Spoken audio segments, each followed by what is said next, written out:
نحمده ونصلي على رسوله الكريم اما بعد فاعوذ بالله من الشيطان الرجيم بسم الله الرحمن الرحيم رب اشرح لي صدري ويسر لي امري واحلل عقدة من لساني يفقهوا قولي قد خسر الذين كذبوا بلقاء الله تحقیق نقصان اٹھایا ان لوگوں نے جنہوں نے اللہ کی ملاقات کو جھٹلا دیا، اس لیے کہ ہمیشہ حقیقت کو جھٹلانے سے حقیقت کو کوئی فرق نہیں پڑتا، حقیقت بدلہ نہیں کرتی، جھٹلانے والا اپنا سر ٹکرا کر خود ہی زخمی ہوتا ہے، خود نقصان اٹھاتا ہے۔ اللہ تعالی کی ملاقات ایک بہت بڑی حقیقت ہے جس کا سامنا ہم سب کو کرنا ہے۔ اگر کوئی شخص اس حقیقت کو تسلیم کر لیتا ہے، اس کو مان لیتا ہے اور اس کے لیے تیاری کرتا ہے، بھاگ دوڑ کرتا ہے، جد و جہد کرتا ہے، تو وہ فلاح پائے گا۔ لیکن اگر کوئی شخص اپنے آپ کو یہ جھوٹی تسلی دیتا ہے کہ نہیں ایسا نہیں ہوگا، یعنی کوئی نہیں مرنے کے بعد جی اٹھنا، یا کوئی امتحان نہیں ہمارا، اور پھر وہ غفلت میں زندگی بسر کر جائے، تو وہ نقصان پائے گا۔ اس لیے کہ جس چیز کو وہ جھٹلا رہا ہے وہ تو پیش آ کر ہی رہے گی۔ اگر کوئی شخص سورج کو دیکھ کر اپنی آنکھیں بند کر لیتا ہے اور یہ کہتا ہے کہ اندھیرا ہے، تو اس کا یہ آنکھیں بند کرنا، اس کا یہ اندھا پن خود اس کے لیے نقصان دہ ہے کہ وہ ایک بہت بڑی حقیقت سے نظریں بند کیے ہوئے ہے، آنکھیں پھیرے ہوئے ہے۔ قد خسر الذین کذبوا بلقاء اللہ حتی اذا جاءتہم الساعة بغتۃ، یہاں تک کہ جب آ جائے گی ان کے پاس قیامت کی گھڑی، بغتۃ اچانک۔ اچانک کا کیا معنی؟ بغیر کسی پیشگی اطلاع کے اچانک آ جائے گی۔ قالو، کہیں گے، یا حسرتنا، ہے افسوس ہم پر، اے ہماری حسرت، علی ما فرطنا فیہا، اوپر اس کے جو کمی کی ہم نے اس کے بارے میں، یعنی قیامت کی تیاری اور قیامت کی تصدیق کے بارے میں جو کوتاہی ہم نے کی، جو غلطی ہم سے ہوئی، جو نقصان ہم نے اٹھایا، اب اس پر حسرت اور افسوس کرنے کے سوا کچھ بھی ہاتھ نہ آئے گا۔ یہ بالکل ایسا ہی ہے جیسے کوئی طالب علم یہ سمجھ بیٹھے کہ جو کچھ میں پڑھ رہا ہوں اس کا کوئی امتحان نہیں، یا مجھے کسی امتحان سے نہیں گزرنا، اور پھر امتحان کا پرچہ اس کے ہاتھ میں تھما دیا جائے اور وہ اس کو حل کرنے کے لیے پریپیئرڈ نہ ہو، تو اس کا نتیجہ کیا ہوگا، اس کا نقصان کیا ہوگا؟ سوائے حسرت کے، افسوس کرنے کے اب کچھ ہاتھ نہ آئے گا، اور اس نتیجے کو بھی وہ بدل نہیں سکتا۔ قیامت کے دن اللہ تعالی کے پاس پہنچ کر بھی جب انسان اپنے عمل میں، اپنی کوشش میں، اپنے اخلاص میں کمی پائے گا تو سراسر پچھتائے گا، اور پچھتاوے کے علاوہ کچھ کر نہ پائے گا، کیونکہ اب نہ تو واپسی کا راستہ ہے، نہ توبہ کا راستہ ہے، اور نہ ہی فیصلہ بدل سکتا ہے۔ وَهُمْ يَحْمِلُونَ أَوْزَارَهُمْ، اور وہ اٹھائے ہوئے ہوں گے اپنے بوجھ۔ اوزار وزر کی جمع ہے، وزر کہتے ہیں گناہوں کے بوجھ کو۔ علی ظہورہم، اپنی ہی پیٹھوں پر۔ یہاں دونوں طرح سے بات ہے، مانوی اعتبار سے بھی اور حصی اعتبار سے بھی۔ مانوی کا کیا مطلب ہوتا ہے کہ وزر جیسے گناہوں کا بوجھ، اور گناہ نظر نہیں آتے، فزیکل سینس میں نہیں استعمال ہوتا، تو یہ ہے کہ جب انسان گناہ کرتا ہے، مثلا کوئی جھوٹ بولتا ہے، تو جھوٹ نظر تو نہیں ایسا آ رہا نا فزیکل سینس میں، ہم اس چیز کو تول نہیں سکتے۔ مثلا دو لوگ جھوٹ بول رہے ہیں، اگر آپ دونوں کا وزن کرنا چاہیں کہ اس کا جھوٹ کا وزن کیا اور اس کا، تو آپ کے پاس کوئی مشین نہیں تولنے کے لیے۔ لیکن اللہ تعالی کی طاقت اتنی زبردست ہے کہ انسان کے منہ سے نکلے ہوئے الفاظ تو کیا، انسان کے دل اور دماغ سے گزرنے والے خیالات اور اس کی نیتیں اور ارادے جو ہیں، ان کا بھی وہ وزن کر لے گا، ان کو بھی تول لے گا۔ تو لوگ اپنی پیٹھوں پر اپنے بوجھ اٹھائے ہوئے ہوں گے یعنی گناہوں کے اور وزر گناہوں کے بوجھ کے لیے آتا ہے. اور اس کے علاوہ ویسے بھی انسان نے جو چوری چکاری کی ہوگی، جو غلط کام کیے ہوں گے، وہ بھی ایک طرح سے گناہ وہاں اپنی اصل یعنی مادی چیزوں کا روپ بھی دھار لیں گے اور اس شکل میں بھی ان کے سامنے آئیں گے. مثلا حضرت ابو ہریرہ سے روایت ہے کہ رسول اللہ صلی اللہ علیہ وسلم ایک روز واز کے لیے کھڑے ہوئے تو اس واز میں خیانت اور چوری کا خصوصیت سے ذکر فرمایا اور اس کا گناہ اور اس کی مذمت بیان کی. فرمایا میں تم کو قیامت کے دن اس حال میں ہرگز نہ پاؤں کہ تم میں سے کوئی اپنی گردن پر اونٹ لادے ہوئے آ رہا ہو. یعنی ایک تو یہ ہے کہ جو غیر مادی چیزیں ہیں وہ بھی مادی بن جائیں گی، ان کا بھی وزن ہوگا، یعنی وہ بھی تول لی جائیں گی. انسان کی آواز، اس کی سوچ، وہ تمام چیزیں جن کو دنیا میں ہم وزن نہیں کر سکتے وہ بھی وزن ہو جائیں گی. اور اس کے علاوہ انسان کے کچھ گناہ اپنی اصلی شکل میں وہاں نظر آ کر وہ بھی ایک بوجھ بنے ہوئے ہوں گے. تم میں سے کوئی اپنی گردن پر اونٹ لادے ہوئے آ رہا ہے اور وہ بلبلاتا ہو، یعنی غنیمت وغیرہ میں سے اونٹ کی خیانت کی ہوگی اور چرا لیا ہوگا، تو اس اونٹ کو اپنی گردن پر اٹھائے ہوئے میرے سامنے سفارش کے لیے آئے گا. کیونکہ ہمارا یہ یقین ہے کہ نبی صلی اللہ علیہ وسلم اپنے گناہگار امتیوں کی سفارش کریں گے، لیکن کن کی نہیں کریں گے؟ ان میں سے ایک جیسے چور کی. وہ کہے گا یا رسول اللہ میری مدد فرمائیے، تو اس وقت میں اس کو صاف جواب دے دوں گا کہ میں تیرے لیے کسی چیز کا مالک نہیں ہوں اور نہ تیری مدد کر سکتا ہوں. دنیا میں نے یہ بات پہنچا دی تھی کہ جو چوری کرے گا وہ اسی چیز کو لے کر خدا کے سامنے حاضر ہوگا، میں اس کی حمایت نہ کروں گا. یہ جملہ جو ہے نا قابل فہم ہے. جو چوری کرے گا وہ اسی چیز کو لے کر خدا کے سامنے حاضر ہوگا، میں اس کی حمایت نہ کروں گا. یعنی یہاں جو آیا کہ ہم یحملون اوزارہم علی ظہورہم، کہ اپنی پیٹھ پہ لاد کے آ رہے ہوں گے، تو یہ حدیث میں اس کی وضاحت ہو رہی ہے. اور ہرگز نہ پاؤں میں تم میں سے کسی کو کہ وہ قیامت کے دن اپنی گردن پر گھوڑا لیے ہوئے آ رہا ہو اور وہ گھوڑا ہنہنا کر آواز کرتا ہو کہ لوگوں کو معلوم ہو جائے کہ یہ چوری کا گھوڑا ہے. وہ میرے پاس آ کر کہے گا یا رسول اللہ میری امداد کیجیے، تو میں اس سے کہوں گا میں تیرے لیے کسی چیز کا مالک نہیں ہوں، میں دنیا میں تمہیں حکم پہنچا چکا تھا. پھر آپ نے فرمایا میں تم کو ہرگز نہ پاؤں کہ قیامت کے دن اپنی گردن پہ بکری لادے ہوئے کوئی آ رہا ہو، اس بکری کی آواز ہوگی، وہ میرے پاس آئے گا، کہے گا یا رسول اللہ میری مدد فرمائیے. میں کہوں گا میں تیری کچھ مدد نہیں کر سکتا، یہ حکم تجھ کو پہنچا چکا ہوں.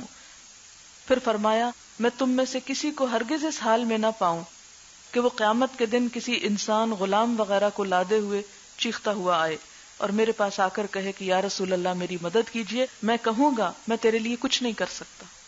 یعنی ایسے شخص کے لیے سفارش شفاعت بھی نہیں ہوگی، میں یہ حکم تمہیں دنیا میں پہنچا چکا تھا. پھر ارشاد فرمایا میں تم کو اس حالت میں قیامت کے دن ہرگز نہ پاؤں کہ اپنی گردن میں کپڑا لادے ہوئے آئے، یعنی اس نے کوئی کپڑا وغیرہ چرا لیا یا بغیر حق کے غیروں کے کپڑے پہنے، یعنی پوچھے بغیر کسی کے پہن لیے. وہ کپڑے ہلتے اور حرکت کرتے ہوں گے.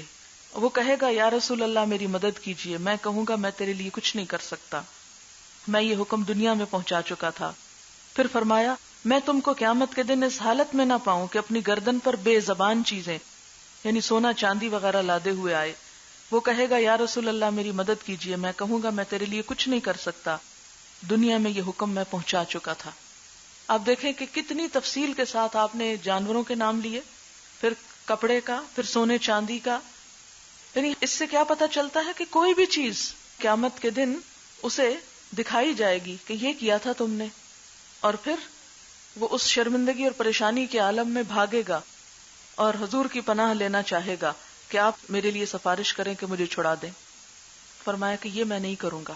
صحیح بخاری کی حدیث ہے، مسلم میں بھی اس کی ایک روایت ذرا مختلف الفاظ میں آتی. معلوم نہیں ہم نے شفاعت کا وہ تصور کہاں سے لے لیا کہ ہر قسم کے گناہوں کے بعد اس کی ویلیڈیٹی موجود ہے. الا ساء ما یزرون، سنو کیسا برا بوجھ ہے جو وہ اٹھا رہے ہوں گے، کتنی شرمندگی کی بات ہوگی. آپ دیکھیں کہ جب انسان کی کھال بولے گی، ہاتھ بولیں گے، ہر چیز بولے گی، پھر انسان کیا کر سکے گا، کہاں جائے گا، کس طرح اس سے بھاگے گا؟ کہیں پر بھی انسان چھپ نہ سکے گا. ہر چیز یعنی جن چیزوں کو چرایا ہوگا وہ بھی خود بول پڑیں گی، اور اسی طرح انسان کا اپنا جسم بھی انسان کے خلاف گواہی دینے لگے گا. جہاں تک کھال کا تعلق ہے تو کہا یہ جاتا ہے کہ یہ بات ثابت ہو چکی ہے کہ انسان جو بھی آوازیں سنتا ہے وہ آوازیں اس کے جسم کے جو سکن ہے اس کے اوپر ریکارڈ ہو رہی ہیں. ٹیپ ریکارڈر کی طرح سکن کا جو سٹرکچر ہے یہ اس قسم کا ہے جیسے ٹیپ کا فیتا ہوتا ہے نا، تو آپ اس کو دوبارہ دوبارہ چلا کے سن لیتے ہیں. بالکل اسی طرح انسان کی ساری آوازیں اس کے اپنے ہی جسم کے اوپر، اس سی ڈی کے اوپر ریکارڈ ہو رہی ہیں، اور قیامت کے دن وہ اس کو دوبارہ سن لے گا. اور پھر جب یہ کھال بولنے لگے گی تو انسان کچھ بھی کہہ نہ سکے گا، کچھ بھی چھپا نہ سکے گا. اس لیے یہ آیت جو ہے نہ صرف یہ کہ ترجمے کے اعتبار سے سمجھنے کی ہے، بلکہ عملی اعتبار سے اپنی زندگی میں داخل کرنے کی ہے کہ کس طرح انسان اپنے کیے کو اپنے سامنے پائے گا قیامت کے دن، اور اللہ کی ملاقات بھی ضروری ہے. دوبارہ سنیں آیت. قد خسر الذین کذبوا بلقاء اللہ حتی اذا جاءتهم الساعة بغتة قالوا یا حسرتنا علی ما فرطنا فیہا. میں جب اس آیت کو پڑھ رہی تھی تو مجھے اپنی گزشتہ زندگی پہ اتنی ندامت ہو رہی تھی. کتنے ہی لمحے ضائع کر دیے، کتنے ہی اوقات ایسے ہی گنوا دیے، وہ واپس تو نہیں آ سکتے. اب صرف یہ ہو سکتا ہے کہ اس کھوئے ہوئے سرمایے سے عبرت پکڑوں اور آئندہ ضائع نہ کروں، کہ جس لمحے جو کر سکتی ہوں وہ تو کر لوں. آپ دیکھیں کہ بسا اوقات ہم ایسی جگہ پر بندھ جاتے ہیں کہ جہاں ہم کچھ بھی نہیں کر پاتے. مثلا آپ ٹریول کر رہے ہیں، اب یہ ایسا وقت ہے کہ جس میں آپ اپنی سیٹ سے اٹھ نہیں سکتے، کوئی کام کر نہیں سکتے. بسا اوقات اتنے تھکے ہوتے ہیں کہ پڑھ بھی نہیں سکتے، کم از کم ذکر تو کر سکتے ہیں اللہ کا. اور اس میں ایون بعض اوقات ہم بات کر رہے ہوتے ہیں. میں اپنے ذاتی تجربے سے ہی کہتی ہوں، پہلے میں تسبیح کا استعمال نہیں کرتی تھی. اس میں ہوتا یہ تھا کہ جب کسی سے بات کرنے میں مصروف ہوئے تو مشکل یہ ہوتی تھی کہ جب بات کی تو پھر وہ بھول گئے ذکر کہاں سے کیا پڑھ رہے تھے، کیا شروع کیا ہوا تھا. اب یہ ہوتا ہے کہ چھپا کر میں نے ایک طرف رکھی ہوئی ہوتی ہے، اگر میں کسی سے بات کر بھی رہی ہوں تو میرا ہاتھ وہاں اٹکا ہوتا ہے اور فوراً وہ مجھے دوبارہ الرٹ کر دیتی کہ میں نے اپنا یہ کام کرنا ہے. تو ایون باتوں کے وقفے کے دوران اچھا خاصا ذکر ہو جاتا ہے. تو یہ جو وقفے ہیں ان کو بھی ضائع نہ کیا کریں. یعنی ایک تو ہوتا ہے نا کہ کچھ باتیں ایسی ہوتی ہیں جن پہ آپ کو بہت کنسنٹریٹ کرنا ہے، بہت کام کی بات ہے کہ آپ اس وقت ادھر ادھر اگر ذکر کریں گے تو آپ بات کچھ سے کچھ کر جائیں گے. لیکن کچھ باتیں ہوتی ہیں ایسے ہی لوگوں کے سوال جواب، کچھ ادھر ادھر کی کوئی خاص بات نہیں ہوتی جس میں کوئی غور کی ضرورت نہیں. تو اس اوقات میں بھی آپ بہت کچھ کر سکتے ہیں. کائنات میں غور و فکر کرتے ہوئے ساتھ ساتھ آپ ذکر بھی کر سکتے ہیں. تو کوشش یہ کریں کہ کوئی لمحہ ضائع نہ جائے، کیونکہ قیامت کے دن انسان کو سب سے زیادہ حسرت اور ندامت اسی وقت پر ہوگی جو اس نے بیکار گنوائی ہوگی بغیر کسی کام کے. اور پھر ہم سب کچھ نہ کر کے، وقت ضائع کر کے اتنے مطمئن بیٹھے ہوتے ہیں. ہم سوچتے ہیں کہ ہم تو بہت اچھے لوگ ہیں اور بہت کچھ کر رہے ہیں، ہم تو قرآن پڑھ رہے ہیں اور بڑا دین سیکھ رہے ہیں اور نیکی کے راستے میں اور جد و جہد کے راستے میں، اس لیے ہم دوسروں سے تو اچھے ہیں جو یہ کام نہیں کر رہے. کئی لوگ اس تکبر میں بھی مبتلا ہو جاتے ہیں. یہ بھی کوئی تکبر کرنے کی چیز نہیں، اور اس پہ بھی کبھی نہ ریجھیں. آپ صلی اللہ علیہ وسلم نے عقل مند کی جو مثال ہے وہ اپنی اس حدیث میں کچھ اس طرح بتائی کہ عقل مند وہ شخص ہے جو اپنے نفس کا حساب لیتا رہے، جو اپنے نفس کا حساب لیتا رہے کہ اس وقت کو کس کام میں لگا رہی، اور آخرت کے لیے سامان تیار کرتا رہے. جیسے آپ نے کہیں سفر کرنا ہوتا ہے تو آپ ہر وقت کچھ نہ کچھ پیک کر رہے ہوتے ہیں، رکھ رہے ہوتے ہیں. اچھا اب کیا رہ گیا، کیا باقی ہے، اپنے ذہن پہ غور کرتے ہیں، دباؤ ڈالتے ہیں، پھر یاد کرتے ہیں، پھر کچھ خریدنے کو نکل جاتے ہیں، کچھ گھر میں رکھا ہے اسے نکالنے، ان پیک کرنے، پیک کرنے میں لگے رہتے ہیں. تو ہم سب بھی کیا ہیں، دراصل آخرت کے مسافر ہیں. ہمیں بھی دراصل کیا کرنا ہے، ہر وقت یہ سوچتے رہنا ہے کہ کیا کیا وہاں ضرورت ہے لے جانے کی، کتنا تیار ہو گیا ہے، کتنا باقی ہے، کیا کیا چیزیں رہ گئی ہیں، اور وہ کہاں سے ملتی ہیں، گھر میں موجود ہیں یا نکلنے کے لیے گھر سے باہر جانا پڑے گا. کیونکہ دنیا کی ضروریات کے لیے تو ہماری گاڑیاں ہر دم تیار ہیں، لیکن کیا دین کے کام کے لیے اور آخرت کے سامان کو اکٹھا کرنے کے لیے بھی ہم نے سواری مہیا کر رکھی ہے؟ تو آپ صلی اللہ علیہ وسلم نے فرمایا عقل مند وہ شخص ہے جو اپنے نفس کا حساب لیتا رہے اور آخرت کے واسطے سامان تیار کرتا رہے، اور احمق وہ ہے جو نفس کو خواہشوں کے پیچھے لگا دے، یعنی خواہشات نفس کے پیچھے دوڑ رہا ہے، اور پھر اللہ پر آرزو رکھے، امیدیں رکھے کہ بخش دے گا، یعنی کام کچھ نہ کرے اور امیدیں بڑی بڑی رکھے. لہذا جو لوگ کچھ نہ کر کے امید رکھے ہوئے ہیں وہ بھی قیامت کے دن بڑی حسرت میں ہوں گے، کہیں گے یا حسرتنا علی ما فرطنا فیہا. آپ دیکھیں کہ دنیا میں چھوٹا سا امتحان ہوتا ہے، اس میں بسا اوقات آپ کا آدھا نمبر کٹ جاتا ہے تو آپ کئی دن دکھی رہتے ہیں، کئی دن ملول رہتے ہیں کہ ہائے مجھے آتا تھا آدھا کٹ گیا، یا پرچہ چیک کرنے والے نے غلطی میں آدھا کاٹ لیا یا زیادتی میں آدھا کاٹ لیا. کیسی پریشانی لاحق ہوتی، بسا اوقات کیسا احتجاج ہوتا ہے، ایسا کیوں ہوا. یہ تو یہ ہے کہ دنیا میں تو انسان اس کی اصلاح کر سکتا ہے، جس کی غلطی ہے وہ اپنی غلطی کو درست کر لے، لیکن آخرت میں ہم کس سے احتجاج کریں گے؟ آخرت میں کس کو پوچھیں گے؟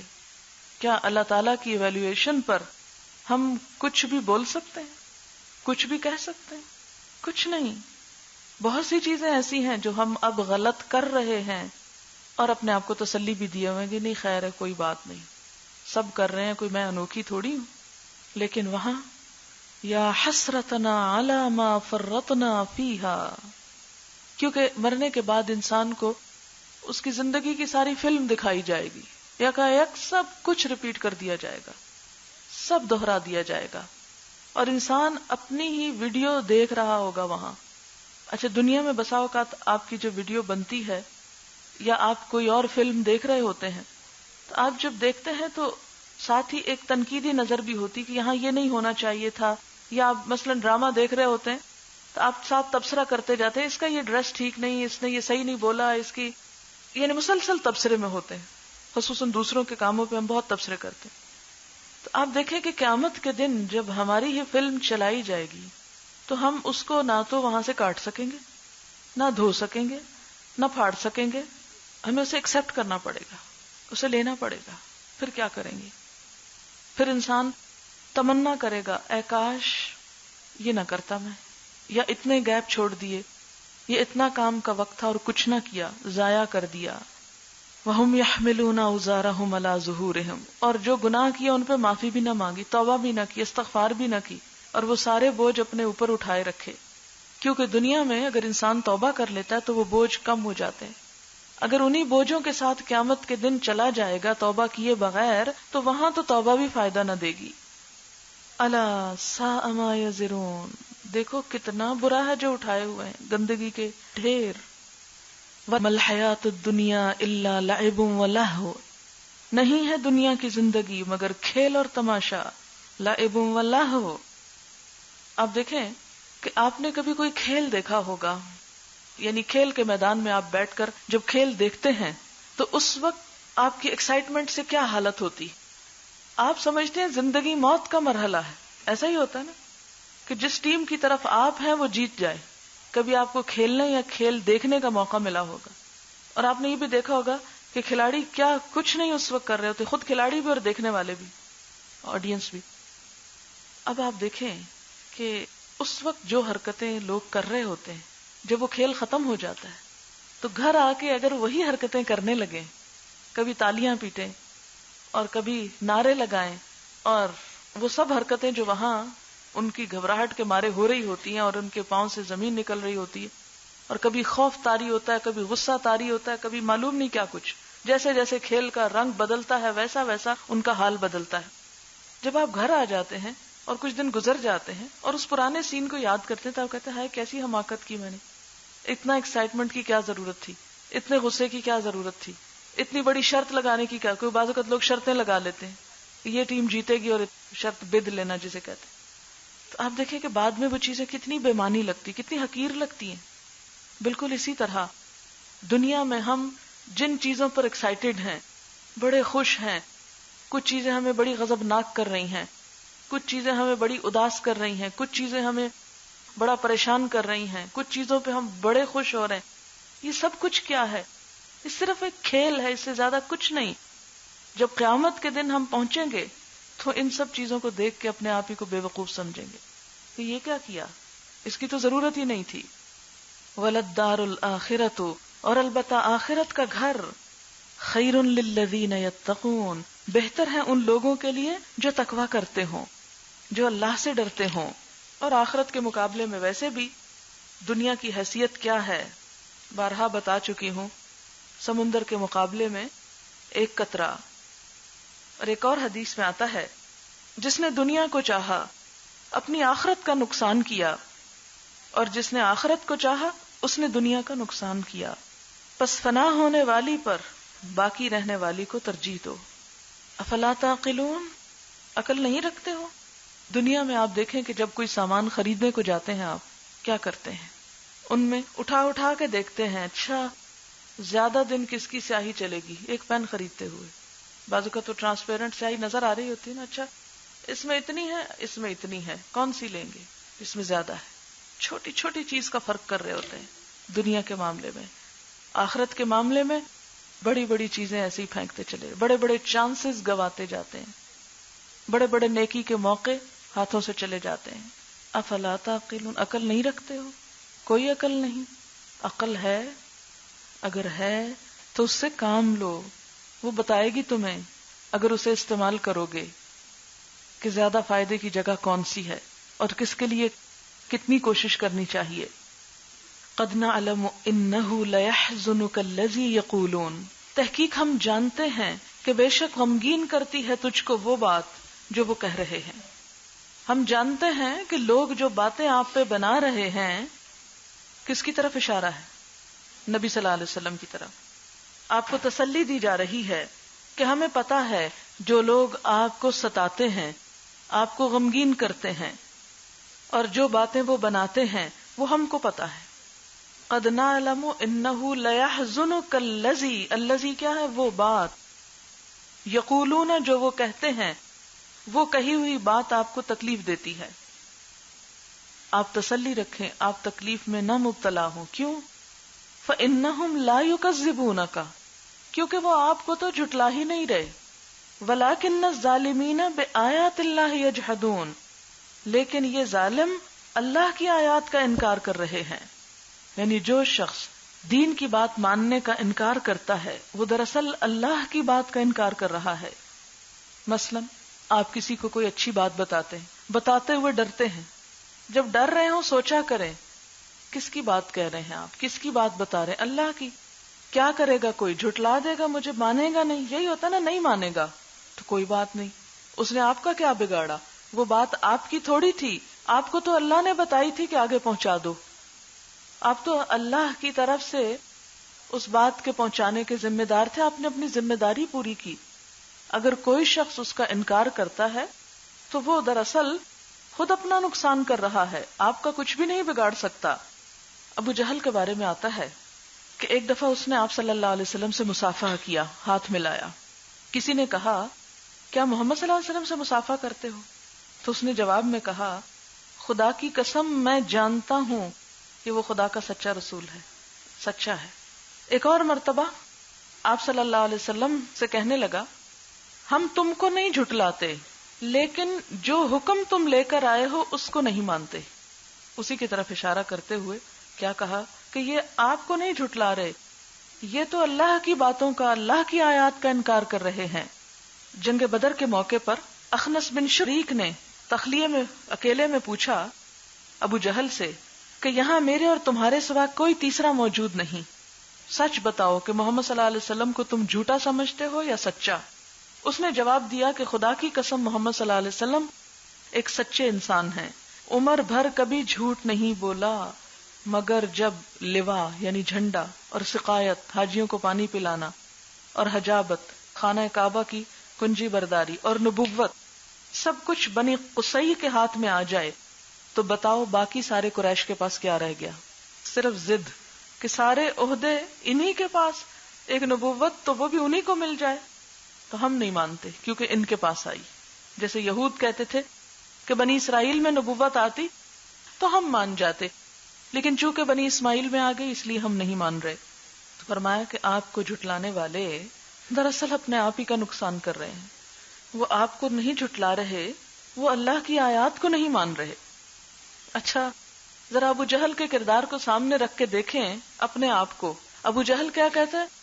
خدا کی قسم محمد صلی اللہ علیہ وسلم سچے ہیں، انہوں نے زندگی بھر کبھی جھوٹ نہیں بولا. تعریف کر رہے تھے نا، آپ مدح کر رہے تھے، ایک طرح سے کیا کر رہے تھے؟ نعت. لیکن دوسری طرف جو آپ کہتے ہیں وہ نہیں ہم مان رہے. ہمارا کیا حال ہے؟ ہم لوگوں کا کیا حال کہ جو کچھ یعنی حضور صلی اللہ علیہ وسلم کی ہم تعریفیں تو بہت کرتے ہیں، کر کر کے نہیں تھکتے، لیکن جو آپ کہتے ہیں کرنے کو وہ ہم نہیں کرتے. آپ کی سنت کا اتباع نہیں کرتے. اگر ہم سے کوئی کہے کہ آپ کو حضور سے کوئی محبت نہیں تو ہم اس کا گلا کاٹنے کو تیار ہوں کہ تم نے کہا یہ کیسے کہ ہمیں کوئی محبت نہیں. محبت کا تو دن رات چرچا ہے، لیکن عمل کچھ بھی نہیں. کہیں ابو جہل والا کردار نہ ہو جائے کہ آپ کی ذات کی تو وہ بھی تعریف کرتا تھا لیکن آپ کی بات نہیں مانتا تھا. آج بھی آپ دیکھیں بہت سے غیر مسلمز حضور اکرم صلی اللہ علیہ وسلم کی بہت تعریف کرتے ہیں. آپ کی شان میں نعتیں بھی لکھی ہیں غیر مسلموں نے. وہ دا ہنڈریڈز کے نام سے جو کتاب بڑی مشہور ہوئی تھی مائیکل ایچ ہارٹ کی، کہ جس میں دنیا کے 100 لوگوں کے حالات زندگی کو سامنے رکھا گیا اور نمبر 1 حضور صلی اللہ علیہ وسلم کو رکھا گیا. لیکن سوچیں کہ کیا نمبر 1 رکھنے کے بعد آپ کی نبوت یا آپ کی بات بھی مانی انہوں نے؟ کچھ بھی نہیں مانا. تو ہم ذرا اپنے اوپر غور کر لیں، ہمارا کیا حال ہے؟ ہم کہتے ہیں، ہم دعویٰ کرتے ہیں کہ ہم حضور صلی اللہ علیہ وسلم کو مانتے ہیں، آپ کی نبوت پر یقین رکھتے ہیں، لیکن اس کے بعد آپ کی ایک چھوٹی سی سنت پر عمل کرنے کو تیار نہیں. اور بعض اوقات آپ کی حدیث کے مقابلے میں دوسرے علماء کی رائے کو ترجیح دیتے ہیں. کرتے ہیں لوگ ایسے کہ جب ایک چیز سنت سے صاف ثابت ہو جاتی ہے پھر بھی کیا کہتے ہیں؟ نہیں، ہمارے امام کی بات یہ ہے. تو جب آپ نے اس کو نہیں کر دیا تو آپ کیا کر رہے ہیں؟ آپ ظلم کر رہے ہیں. اسی لیے اللہ تعالیٰ فرماتے ہیں وَلَكِنَّ الظَّالِمِينَ، ظالم کون ہوتا ہے؟ جو کسی کو اس کا حق نہ دے. وَلَكِنَّ الظَّالِمِينَ بِآيَاتِ اللَّهِ يَجْحَدُونَ. تو حضور کی بات کو جھٹلانا پھر کس کو جھٹلانا ہے؟ اللہ کی آیات کو جھٹلانا، اللہ کے احکامات کو جھٹلانا ہے.